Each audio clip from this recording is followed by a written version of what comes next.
The challenge of employment for undiagnosed autistic adults. Currently, I am self-employed. I struggle in some areas and often feel disheartened and low on motivation to keep pushing forward. But I'm currently making a living self-employed, so this isn't what I will mainly cover. What I want to discuss here is what it was like to be an undiagnosed autistic adult facing the world of work, what challenges I faced, and what I found helpful. I was diagnosed autistic aged 37. I had suspected I might be autistic for about 15 years at the point I was finally diagnosed. My early suspicions were just vague suspicions. It was probably about 8 years prior to diagnosis that I really thought I might be autistic. I'll mention why later. I have generally been against labels, feeling that we're all human, we all have differences, strengths, challenges, and so should be treated as individuals to get the best out of every one of us. It wasn't until I was becoming depressed and reached a point of being suicidal from work challenges that I seriously thought about seeking diagnosis. I wish I had done so earlier. My first job was as a teenager working in a holiday camp. My mum helped me get the job. I don't think they ever refused anyone applying. I received a letter to say to come in to the holiday camp. I went in dressed in black trousers, white shirt, tie and smart shoes. I was scared. Everything was unknown and uncertain. I arrived and was guided to the room I had to go to.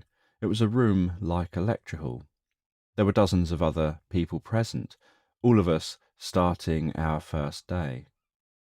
There was one other young person dressed smartly like me. Everyone else was dressed scruffy. We were all told what our jobs would be doing.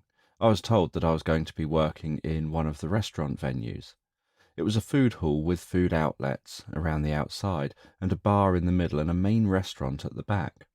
I was taken to get my uniform and then shown to the venue. At the venue, I was told that I'd be working on the trolleys, clearing the tables and occasionally working on the tills.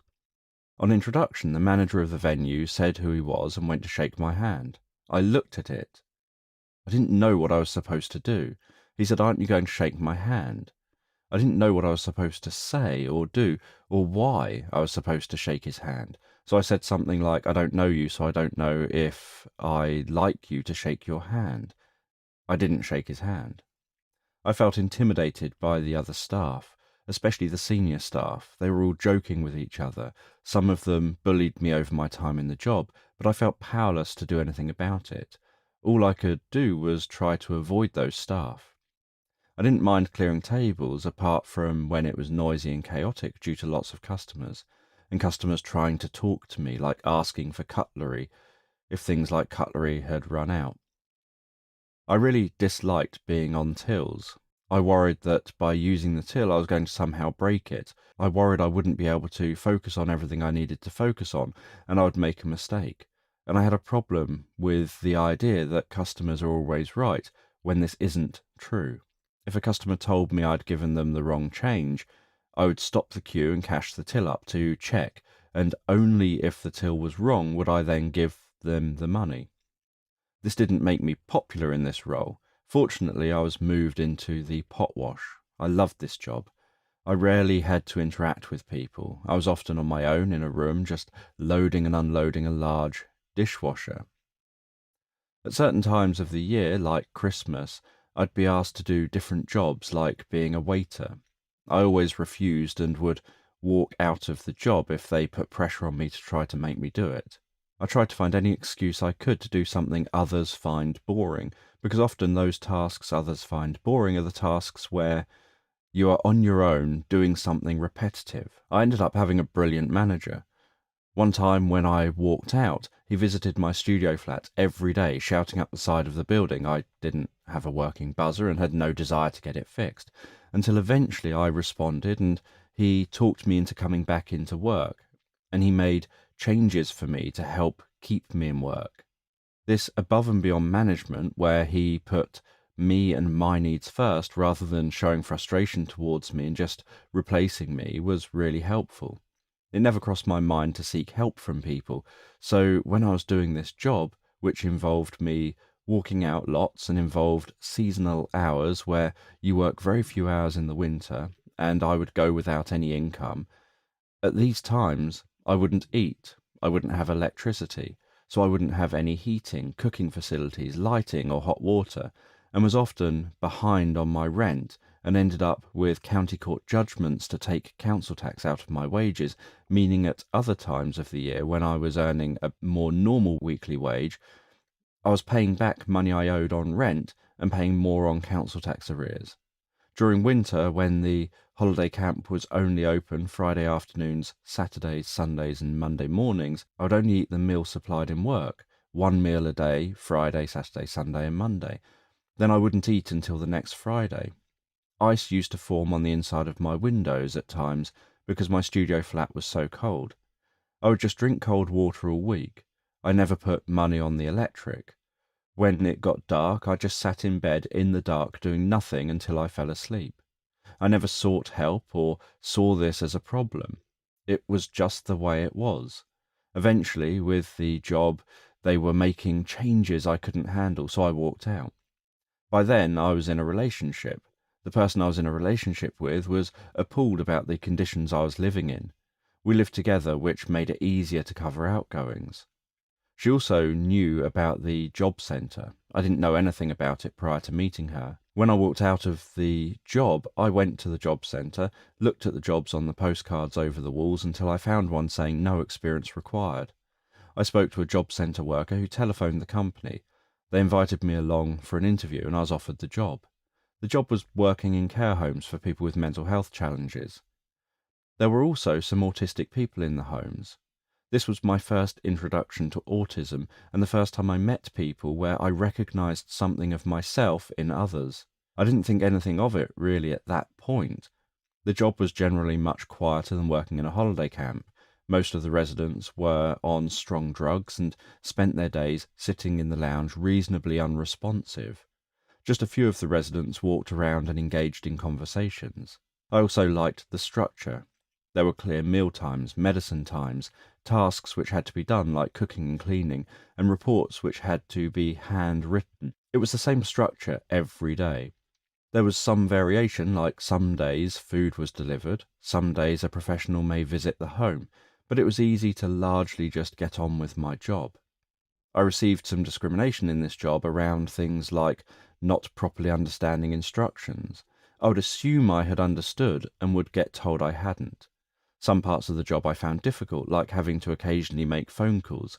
I ended up leaving this job because they were making changes to the shift pattern, and I didn't want the changes to happen. I was uncomfortable with the idea of the changes.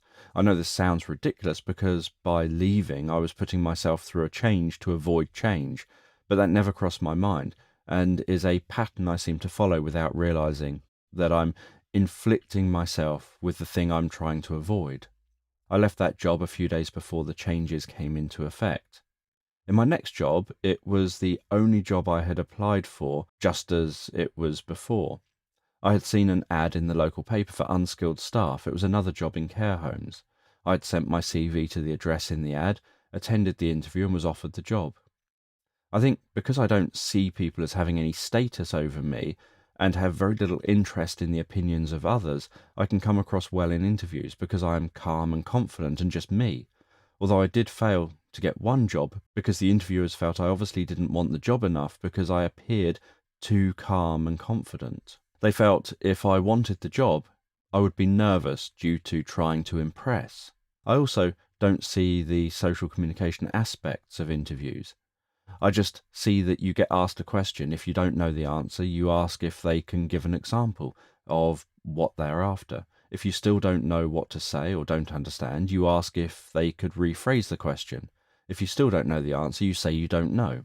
You talk facing the person who asked you the question first, then look in the directions of the other interviewers while you are answering, ending your answer looking at the person who asked the question.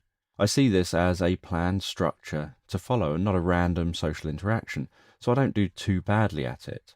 My view is also that you can only be you, and if they don't feel you are likely to be able to do the job and so don't choose to hire you, then that is fine.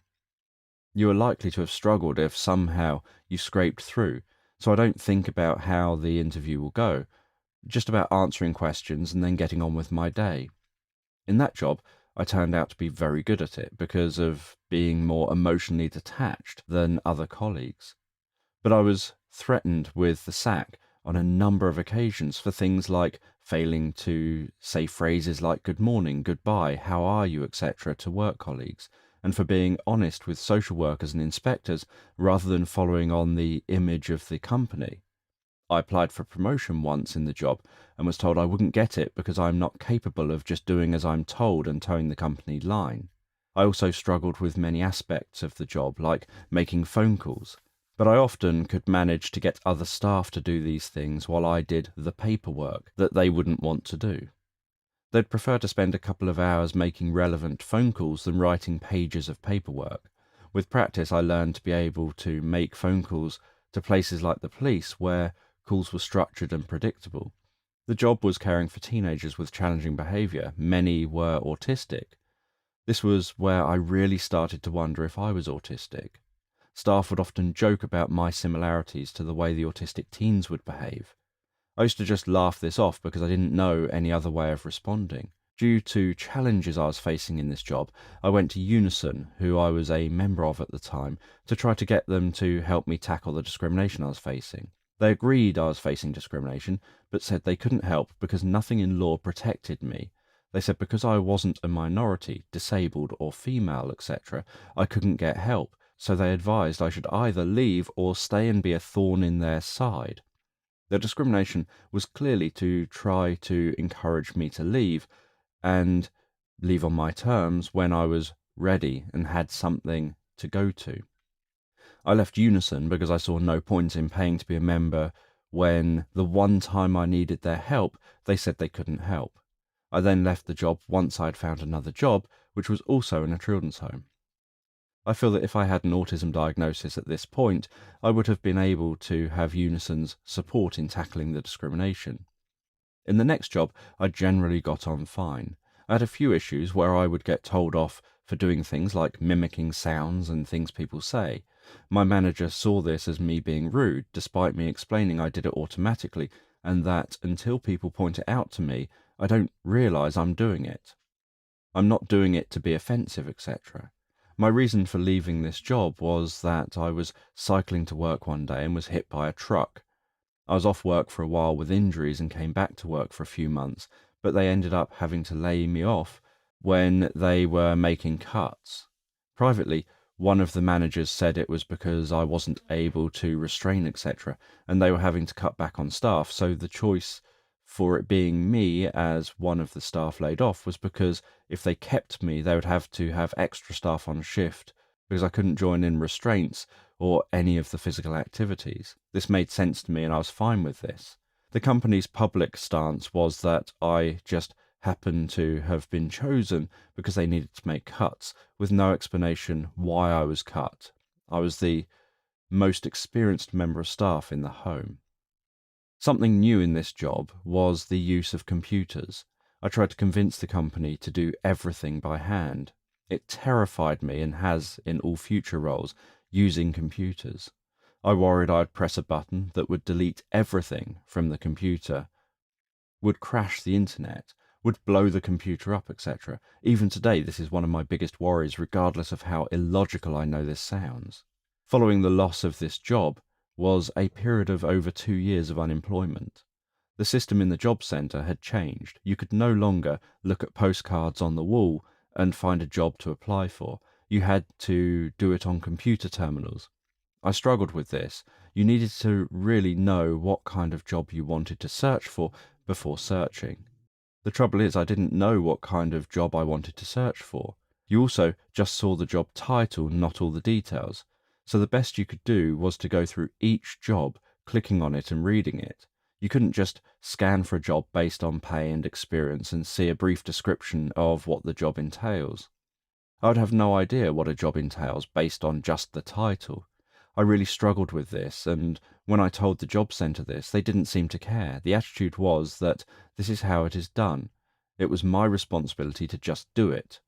They said that they don't offer support to help people back into work unless they have a disability or are unemployed for over 2 years. I explained that I wanted help now. I didn't want to be unemployed for 2 years to access support to find work. Had I been diagnosed autistic at the time, I would have received the help I was after.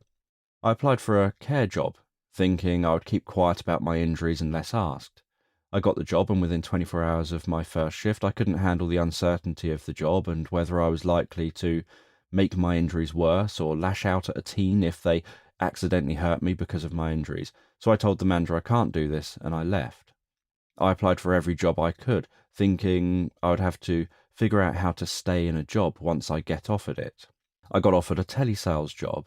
I knew that it can take me hours to weeks or months, if at all, to make phone calls, but I thought I have to apply and figure that out later. I walked into the job, saw all these people in tightly packed rows with bright lights overhead, all noisy and chaotic, with everyone talking into headsets and everyone being in earshot of each other. I turned around and walked straight back out again. I was offered a mobile phone shop sales job, and on my first day I didn't turn up. I went to the shop before it opened on the day and left a letter to say I can't start it because I can't face serving people and dealing with the technology and using tills and counting money, etc. I got offered a job as a domestic violence worker. The company created the position especially for me because I didn't quite meet the requirements for the actual advertised job, but they wanted to hire me and said they had never thought a male could be a domestic violence worker until I argued my case in the interview. I turned up on day one and walked out by the end of the day. I found so much about the job so overwhelming. I struggled with the idea of talking on the telephone with people in the office with me that could hear me. I struggled with having to interact with people in the nearby hospital and the idea of having to navigate a large hospital and having to work hours where I may have to finish at different times and having to do over an hour commute each way to and from work. I couldn't overcome these thoughts and perceived challenges, so I walked out. This may have been different if I had an autism diagnosis and additional support. After a year of doing this, being offered jobs and walking out of them, a job centre worker who had always been incredibly supportive, even not cancelling my benefits as she was supposed to do when I'd been offered jobs and have not taken them or have walked out of them, referred me to a Royal British Legion scheme which was designed for people with learning difficulties or autism, etc., or those who have been unemployed for over 2 years. She said I didn't meet their criteria on paper because I'm bright, although I didn't do well in my GCSEs, and have no other higher academic qualifications, and don't have any disabilities. But she felt I needed that service. The Royal British Legion scheme supported me over the next year to get into work. I had other similar examples of struggling with jobs, but eventually I applied for a job where I was going to be helping parents to stop their teenagers from committing youth crime and antisocial behaviour. On my first day in this job, I was in my manager's car with her. We were talking and she said that she thinks I'm probably autistic and said, was it okay with me if she treated me as if I am? She said she felt that it would help our relationship and help to get the best out of me in the job. I said that was fine. This was the moment I gave serious thought to the fact that I may actually be autistic. I had suspected previously, but not taken my thoughts too seriously. It was just people saying I behaved and had traits similar to children and teens we looked after. I'd never had someone explicitly say, I think you are autistic. In that job, I did face challenges. I continued to struggle with using computers and computer systems. I would have to psych myself up to use them. I still struggled to make phone calls and would try to find quiet private spaces to make phone calls. I still had people complain about my actions in staff meetings and on training courses and about me talking about my interests all the time when talking with staff or not talking to staff at all and being unsociable. I also had problems with discrimination from some staff, but generally it really helped having a manager who was working on the assumption that I was likely autistic. They fought my corner a lot against other managers and teams and helped me to look at different things like developing my emotional intelligence.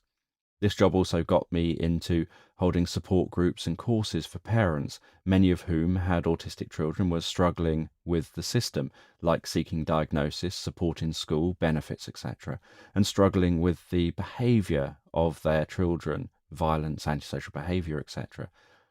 And I also started holding courses for professionals, schools, social workers, etc. That manager left their job. They weren't initially replaced. My work colleagues who did the same job as me but in other locations also left, and it had been decided not to replace them. So I ended up having to do their jobs as well as my own, meaning that I was suddenly having to work in areas and with people which were unfamiliar. My new managers weren't experienced in the area that I was working in. This made it difficult to do my job. They also had different expectations of me to my old manager. I knew I was going to want to leave. Fortunately, my previous manager was hiring staff to work for her in her new role. I applied and got offered the job. I started working for her in my new role. The role had 2 line managers. Initially, this wasn't a problem. They had decided that my old manager would do most of the managing. My other manager would just focus on managing me in relation to more administrative and day-to-day updates, rather than specifically on my role. This worked quite well, but as time went on, my old manager's job role changed, and my other manager had more management responsibility over me. Then, eventually, the decision was made for my old manager to no longer manage me, and for me to just be managed by the other manager. This was where things changed for me in the job. The manager I ended up with wanted things done their own way. I had a desk in a corner with high desk dividers, which I left plain so that I could look at the dividers and clear all distractions. There also wasn't strip lights above me. I was near a window with natural light. My manager wanted me to move to an open plan bit of the office with strip lights above me. People sat either side of me and across from me. No desk dividers, lots of movement of people walking behind and in front of me. People talking on phones all around me, talking to each other. I kept raising that I couldn't work under these conditions. I said I didn't want to move. I explained why I wanted to remain where I was. I was told I have to do as I'm told and do my job. I kept protesting, but was moved. I was asked by my manager if I had some kind of mental problems because of how I was behaving and responding. I said I think I'm probably autistic. This didn't make any difference. All of my work colleagues and staff had always been supportive of me being me, but my manager wasn't. My manager also kept accusing me of taking the piss because I would fill in paperwork like my yearly performance development review and apparently didn't appear to answer the questions correctly. I was told, for example, that I had obviously not spent any time filling it in and clearly didn't take it seriously, when in fact I had spent hours trying to fill it in as best as I could. My old manager used to make sure everything was clear for me. This manager didn't. They just said, "You should know what to do and do it." I was told off for completing tasks and not telling my manager I'd completed them, and told off for completing tasks and telling them I'd completed them. I couldn't seem to get it right, what I was supposed to report back on when completed and when it wasn't necessary to report back. Every day coming into work now, I felt was coming in for a fight where I was going to have to battle with my manager. I felt discriminated against for being different. I was also facing discrimination within clinical supervisions and on work courses. I continually complained to higher managers, but nothing ever got done. I am generally very blunt and assertive, and so worried I would end up saying or doing something which would overstep the mark while trying to stand my ground and create certainty and escape anxiety, which could lose me my job and maybe impact on future jobs. I tried to find another job, but now I was in a better paid job and couldn't find alternative employment. I started to feel trapped, and with my work environment, how it now was, I regularly felt anxious in work, which led to me becoming depressed, and as time went on, I became suicidal. It was this which led to me seeking autism diagnosis, because I wanted to be able to access occupational health support to help change my work environment so that I could go back to doing my job to the best of my ability. It took almost a year from going to the GP to be referred for an autism assessment to receiving the diagnosis. By the time I received the diagnosis, I had been made redundant. I decided to set up self-employed. I wanted my main focus to be as an autism advocate, focusing on raising awareness and educating about autism, where I would share my personal experiences of being autistic, as well as my professional knowledge and experiences with autism, having supported families, professionals, teachers, workplaces, taught parenting courses, supported autistic children, teens and adults, etc. I wrote what I describe as a helpful autobiography, Look Into My Eyes, which covers what life is like as an autistic individual from birth to adulthood, including strengths, challenges, what helps, what doesn't, etc., and a chapter by my wife on what it is like to be in a relationship with an autistic individual. I've written 2 more autism books, Asperger's Syndrome, Tips and Strategies, and An Autistic Perspective, Death, Dying and Loss. Given talks about being autistic where I also took time to respond to audience questions. I struggle with contacting and interacting with people. I've spent the last few years unable to get any speaking engagements because of these difficulties. I tried unsuccessfully for a few years to link up with the National Autistic Society and other autism groups and charities to see if any would help me, but never hear back. One of my goals was that I wanted to be an official National Autistic Society autism advocate and wanted to find a way to have some support around helping me to arrange talks so that every month I could give talks about autism understanding. Being diagnosed makes it easier to access support when finding employment, developing skills, and keeping employment. It also means that you're more likely to be able to access occupational health support within work and to challenge discrimination or take action against discrimination. It also helps others understand and be more accepting of you as an individual, rather than perhaps thinking that maybe you're trying to make excuses for your behaviours. However, even with a diagnosis, there are still challenges, and it can be difficult to access support if you're self-employed.